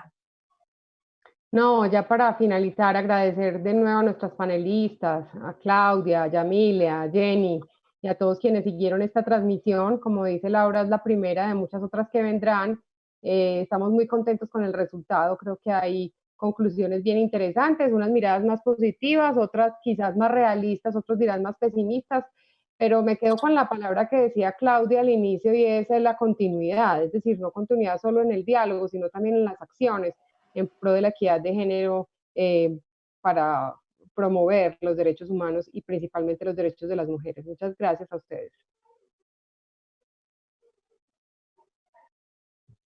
Bueno, muchas gracias, Piedad, Laura, Pro Antioquia de Medellín, ¿cómo vamos? Por propiciar pues y por abrir este espacio de diálogo. Yo por supuesto me despido invitando a que visiten mujeresconfiar.com, que ahí está también como está sistematizado todo esto que hacemos, que pensamos y hacia dónde queremos pues como enfocar nuestras conversaciones y discusiones desde la cooperativa Confiar. Claudia. Bueno, no, muchas gracias por esta invitación. Es importante tener en cuenta que necesitamos realmente que todos pongamos. El Estado en Medellín ha dado algunos pasos, se han hecho algunos esfuerzos. Esto es un asunto de años. La Secretaría existe ya hace un poco más de 12 años como tal y ha venido en unos procesos interesantes de construir y estructurar desde las necesidades reales de las mujeres. Y hay un asunto importante y es que necesitamos de las organizaciones sociales, necesitamos de las empresas porque el Estado solo no puede hacerlo. Y creo que una conclusión aquí muy importante es que esto nos ayude, como lo decía y lo retomaba Piedad, a dar continuidad con acciones claras y concretas y que podamos unirnos en planes para la transformación de nuestra sociedad hacia una sociedad donde hombres y mujeres podamos tener realmente igualdad de derechos y de oportunidades. Y Yamile, para despedirnos y esperamos tenerla en otros espacios con nosotros. Pues muchas gracias por la invitación, por el reconocimiento a la Fundación, que como les digo, pues estamos allá de corazón y pues verdaderamente todos los días porque pues nuestras familias beneficiadas con la Fundación pues están allá. Entonces pues les enviamos un abrazo muy grande, esperamos que las reflexiones hayan sido lo suficientemente amorosas y que sigan, pues digamos, en este camino, y pues nada, cuentan con nosotras siempre para cualquier conversación o acción que pueda mejorar las vidas de las mujeres y las niñas colombianas. Bueno, muchas gracias a todas nuevamente y con esto nos despedimos. Nos vemos el viernes a las 4 de la tarde en otra conversación Pro Antioquia, donde vamos a estar con el director de planeación de Medellín y la directora de planeación de la Gobernación de Antioquia, hablando sobre finanzas públicas, planes de desarrollo y obviamente de los desafíos que va a implicar en la planeación futura de la ciudad y la región con, pues obviamente en el marco del COVID. Entonces nos vemos en otra conversación y muchas gracias nuevamente. Chao. Hasta pronto. Chao. Gracias, chao.